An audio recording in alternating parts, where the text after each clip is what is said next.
Hello everyone. Today we will start the chapter Financial Statements of Not for Profit Organizations.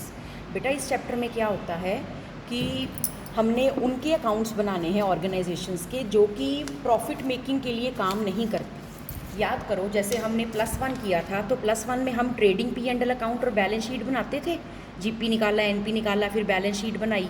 अब इस chapter में हमने trading and P&L account तो बनाना नहीं, हम प्रॉफिट एंड लॉस वर्ड तो यूज़ नहीं कर सकते। हम बनाएंगे income and expenditure account P&L account की जगह, ठीक है। और डेबिट साइड पर हम खर्चे लिखेंगे, जैसे हम लिखते हैं कि कोई मंदिर गुरुद्वारे स्कूल की भी तो कोई उन्होंने सैलरी पे करनी हो सकती है, कोई एसेट्स की डेप्रिसिएशन हो सकती है, कोई स्टेशनरी रेंट का खर्चा हो सकता है, और इधर उनको कोई डोनेशन मिली हो सकती है इनकम साइड पर, कोई इंटरेस्ट मिला हो सकता है, और लीगेसी होता है कि कोई अपनी विल में वसीयत में कुछ उनके नाम कर गया।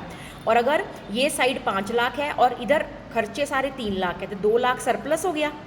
और अगर ये खर्चों वाली साइड बड़ी होगी एक्सपेंस वाली तो इधर आंसर आया तो वो डेफिसिट हो गया। फिर बैलेंस शीट बनेगी तो बैलेंस शीट में लायबिलिटी साइड पर एक तो कैपिटल फंड, उसको corpus fund, general fund, accumulated fund भी कहते हैं, ठीक है। और उस कैपिटल फंड में आपका ये सरप्लस प्लस होगा, डेफिसिट हुआ तो माइनस होगा। और कोई क्रेडिटर्स वगैरह है, कोई स्टेशनरी का बिल पेंडिंग है, कोई और खर्चा, कोई एक्सपेंस, कोई सैलरी आउटस्टैंडिंग है, पेंडिंग है, इधर फर्नीचर बिल्डिंग, कोई FD कराई है, बैंक कैश बैलेंस है, एसेट्स है, और भी होती हैं। तो इस तरह आपकी बैलेंस शीट बनेगी और वो मैच कर जाएगी, ठीक है।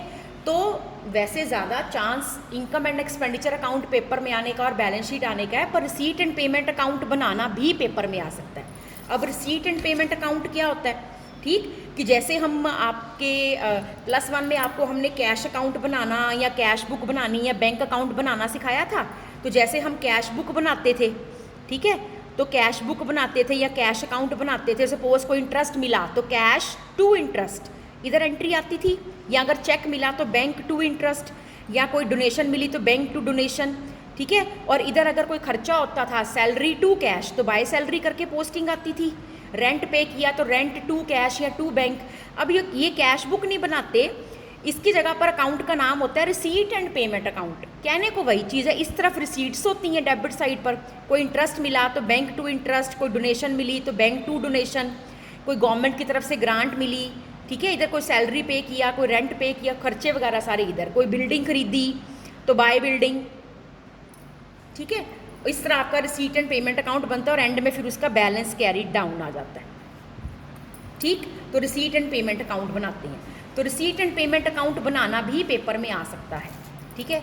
उसके बाद ये जो नॉट फॉर प्रॉफिट ऑर्गेनाइजेशंस है ये होती कौन सी हैं, कोई मंदिर है, स्कूल है, गुरुद्वारा है ना, कोई कॉलेज है, यूनिवर्सिटी है, तो ये सारी प्रॉफिट के पर्पज़ थोड़ी ना खुली हैं, religious purpose, education purpose, charity purpose से खुली हैं।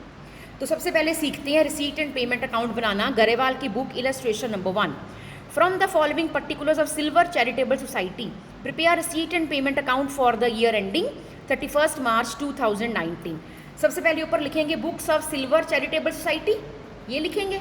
उसके बाद सेकेंड लाइन में receipt and payment account, third line में फॉर द ईयर एंडेड, ठीक है। अब पढ़ना शुरू करते हैं। सबसे पहले है opening balance 40,000 cash in hand का और 2,10,000 कैश एट बैंक का। तो टू बैलेंस ब्रॉट डाउन, ये आपकी कैश बुक में याद करो डेबिट साइड पर टू बैलेंस ब्रॉट डाउन लिखते थे, तो एक तरह से आपकी कैश बुक ही बन रही है, बस नाम उसका रिसीट एंड पेमेंट अकाउंट है। तो कैश इन हैंड, इसमें 2 अलग अलग कैश और बैंक के कॉलम्स नहीं है, कॉलम एक ही अमाउंट का। तो अगर कैश और बैंक का अलग अलग बैलेंस है यहीं पर लिखकर टोटल अमाउंट कॉलम में ले जाओ। अब नेक्स्ट है subscription received including 15,000 for the year 17-18। हम तो 2019 मार्च 19 का बना रहे हैं, मतलब हम साल 2018-19 का बना रहे हैं। तो पिछले साल की सब्सक्रिप्शन भी आपने रिसीव की है 15,000 की, तो इस 3,05,000 में 15,000 पिछले साल के, तो रिसीव तो खैर आपने पूरा 3,05,000 ही किया ना। तो bank account debited to subscription, इसकी अगर देखा जाए तो एंट्री क्या बनी, इसकी एंट्री बनी bank account debited to subscription. अब सब्सक्रिप्शन क्या होता है, सब्सक्रिप्शन होता है कि जैसे किसी क्लब के, लॉयंस क्लब, रोटरी क्लब या किसी जिम खाना क्लब के आप मेंबर बनते हो, तो मेंबर बनने के लिए पर मंथ जो आपको फीस पे करनी पड़ती है उसको सब्सक्रिप्शन कहते हैं। तो वो जो मंथली फीस उस क्लब को मिल रही है, किसी भी सोसाइटी को मिल रही है, ठीक है, उसकी मेंबरशिप फीस है जो मेंबर हर महीने पे करते हैं, तो वो तो उस क्लब की, सोसाइटी की इनकम हो गई ना। तो एंट्री बनी कि बैंक में पैसा आया, या अगर कैश में आई तो cash account debited, to subscription, इस पे रूल लगा credit all income and gain. तो बैंक टू सब्सक्रिप्शन यही आपका एक तरह से बैंक अकाउंट, कैश अकाउंट या कैश बुक है। तो टू सब्सक्रिप्शन जितनी मिली, चाहे इस साल की चाहे पिछले साल की बकाया मिली, अगले साल की एडवांस मिली, जितना पैसा आपको कैश में मिला वो सारा आपने यहाँ लिख देना है। हाँ, अगर उसमें कोई अगली पिछली है तो वो आप यहाँ पे पर्टिकुलर्स कॉलम में उसकी डिटेल लिखोगे कि इसमें पिछले साल वाली कितनी है या अगले साल की एडवांस कितनी है, वो भी मेंशन करना है, पर ब्रैकेट में अमाउंट सारा यहाँ मेंशन कर देना है। नेक्स्ट है डोनेशन फॉर बिल्डिंग आपको मिली, तो एंट्री बनी बैंक टू डोनेशन। ठीक है, तो इसकी भी पोस्टिंग कैसे होगी, to donation for building. Next है पोस्टेज स्टेशनरी, ये तो आपका खर्चा हो गया, तो इसकी एंट्री क्या बनेगी, पोस्टेज एंड स्टेशनरी, मतलब debit all expenses to bank, या टू कैश भी हो सकता है, हमें नहीं ना पता बैंक है कि कैश है, हम तो इकट्ठा ही लेकर कॉलम चल रहे हैं, तो क्या पता टू कैश हो, पर पोस्टिंग तो इधर ही आनी है, तो by postage and stationery. Next है इंश्योरेंस प्रीमियम, 4000 आपने एडवांस में पे कर दिया, आपके जेब से तो कैश गया ना, ठीक है, तो आप तो entry insurance premium to cash करोगे। हाँ, पर अगर आपने अगले साल का पे किया या पिछले साल का बकाया पे किया है, जेब से तो आपके 28,000 ही गया है ना, तो यहाँ पर आपने बाय इंश्योरेंस प्रीमियम लिख देना है, ब्रैकेट में मेंशन कर देना है कि आपने कोई पिछले साल का बकाया अभी पे किया इसमें, या अगले साल का एडवांस अभी पे कर दिया इसमें, वो चीज़ ब्रैकेट में मेंशन कर दो। पर जितना अमाउंट पे किया, पेमेंट तो उतनी शो करोगे ना, क्योंकि टू कैश तो आपका उतना ही गया। नेक्स्ट है परचेज ऑफ इन्वेस्टमेंट, अगर तुम कोई एसेट खरीदोगे तो वो भी यहाँ पे लिखोगे, इन्वेस्टमेंट टू बैंक, तो बाय इन्वेस्टमेंट पोस्टिंग आ गई। उसके बाद नेक्स्ट है लाइफ मेंबरशिप फीस। देखो, एक होता है किसी क्लब सोसाइटी के मेंबर बनने के लिए आप पर मंथ फीस देते हो, कभी कभी ना वो ये भी प्रोविजन दे देते हैं, कहते हैं आप हर महीने हमें फीस दोगे।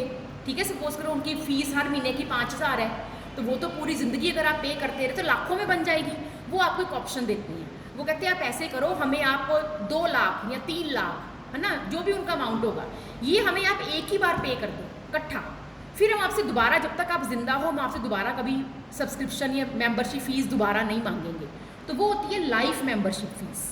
तो वो अगर कोई मेंबर मान जाता है देने को, तो चाहे थोड़ी थोड़ी करके महीने महीने में दे, चाहे इकट्ठी दे, एंट्री तो यही होएगी ना कि बैंक अकाउंट डेबिटेड, हर महीने दे रहा है तो टू सब्सक्रिप्शन, इकट्ठी दे दी तो bank account debited to life membership fees आ जाएगा इसकी जगह पर, है तो इनकम ही ना, तो इधर आ गई आपकी टू लाइफ मेंबरशिप फीस।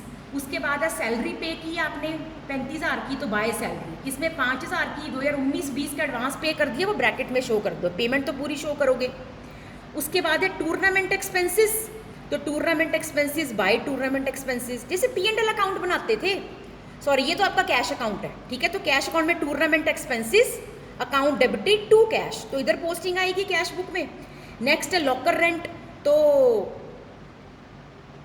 जो आपने लॉकर रेंट पे किया, ये लॉकर रेंट जो है 34,000। लॉकर रेंट यहाँ पर क्या है, ये होता है कि आप सपोज करो अगर आपने कभी कोई क्लब ज्वाइन किया हो, तो आप क्लब में जाते हो, आपके पास सपोज कोई बैग है, वो बैग आप वहाँ पे जाकर कोई क्लब में, वहाँ पे आपको लॉकर्स मिले होते हैं, उस लॉकर में जाकर अपना सामान आप रख सकते हो, उस लॉकर का वो क्लब वाले किराया लेते हैं आपसे, तो वो जो रेंट वो आपसे चार्ज कर रहे हैं वो उनकी तो इनकम होगी ना, तो टू लॉकर रेंट, जो वो अपने मेंबर से उस लॉकर का किराया लेते हैं, है ना। आप किसी हेल्थ क्लब में जाते हो, है ना, तो उसमें वो आपसे लेते हैं ना कई बार, अगर अपने कपड़े वगैरह वहाँ पे रखते हो अगर आप, ठीक है, तो ये उनकी इनकम हो गई। तो cash account debited to locker rent. फिर आपने क्या निकालना है, बैलेंस निकालना है। कैश इन हैंड तो आपको दिया हुआ है, तो वो बाय बैलेंस कैरिड ऑन आपको गिवन है 8,000, ये आपकी बैलेंस की फिगर आ गई इस साइड से ये साइड माइनस करके, ठीक है। इस तरह आप बनाओगे रिसीट एंड पेमेंट अकाउंट, बिल्कुल कैश अकाउंट कह लो, बैंक अकाउंट कह लो या कैश बुक कह लो, उसकी तरह, बस कॉलम आपका अमाउंट का एक ही होगा। Thank you.